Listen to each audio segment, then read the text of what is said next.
আপনাদেরকে লিটারারি বলি যে গত জুলাইয়ের পরে যে দীর্ঘ সময় আমরা ট্রমার মধ্যে ছিলাম, এই জুলাইয়ের সময়গুলোতে আমাদের মনে হয় অনেকেরই সমান এক্সপিরিয়েন্স যে গতকাল রাতে আমরা আসলে কেউ ঘুমোতে পারি নাই এবং সেই জুলাইয়ের ট্রমার মধ্যে চলে গিয়েছিলাম যে, এবং আমার ধারণা আপনারা কেউ ভিডিওটা পুরোপুরি দেখে শেষ করতে পারেন নাই।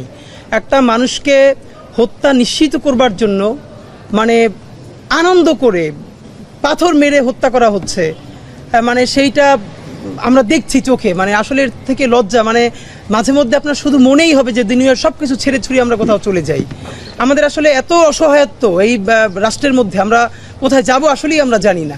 তো আপনাদেরকে যেটা একটা কথা সেটা হচ্ছে যে দেখলাম যে সরকারের মধ্য থেকে একজন উপদেষ্টা আসিফ মাহমুদ তিনি ফেসবুক পোস্ট দিয়েছেন যে প্রস্তর যুগে চলে এসেছি আমরা, আর বিএনপি উল্টোভাবে বলছে যে সরকার ব্যর্থ। তো দুজনকে ছোট দুটো প্রশ্ন করে আমরা আমাদের কিছু ফাইন্ডিংস বলতে চাই।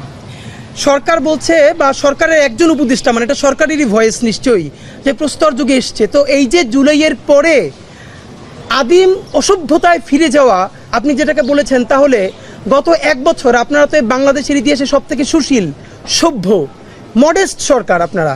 তো এই সুশীল এনজিওবাদী সরকার থাকা অবস্থায় বাংলাদেশ কিভাবে প্রস্তর যুগে ফিরে গেল? এই প্রস্তর যুগে যাতে ফিরে যেতে না পারে এই জন্য গত একটা বছর আপনারা কি ছিঁড়েছেন? এই ছেঁড়া জিনিসটার নাম বলেন। পুলিশে কয়জন নতুন পুলিশ নিয়োগ দিয়েছেন? একটা শুধু কনস্টেবল নিয়োগ হয়েছে ছোট করে, অথচ এই রাষ্ট্র পুনর্গঠনের জন্য সব থেকে বড় আমাদের দরকার ছিল পুলিশ। হাজারবার বলেছি আপনারা কমপক্ষে 50,000 পুলিশ নিয়োগ করেন। এই 50,000 পুলিশ যদি একটা টাকা ঘুষ না দিয়ে চাকরি নিতে পারে তাহলে তার কোনো দায় নাই যে ঘুষ খেয়ে তারপরে যেই টাকা দিয়ে চাকরি নিছে সেই টাকা ফেরত দিতে হবে। আপনি 50,000 তো দূরের কথা, আপনি কয়জন পুলিশ নিয়োগ দিচ্ছেন?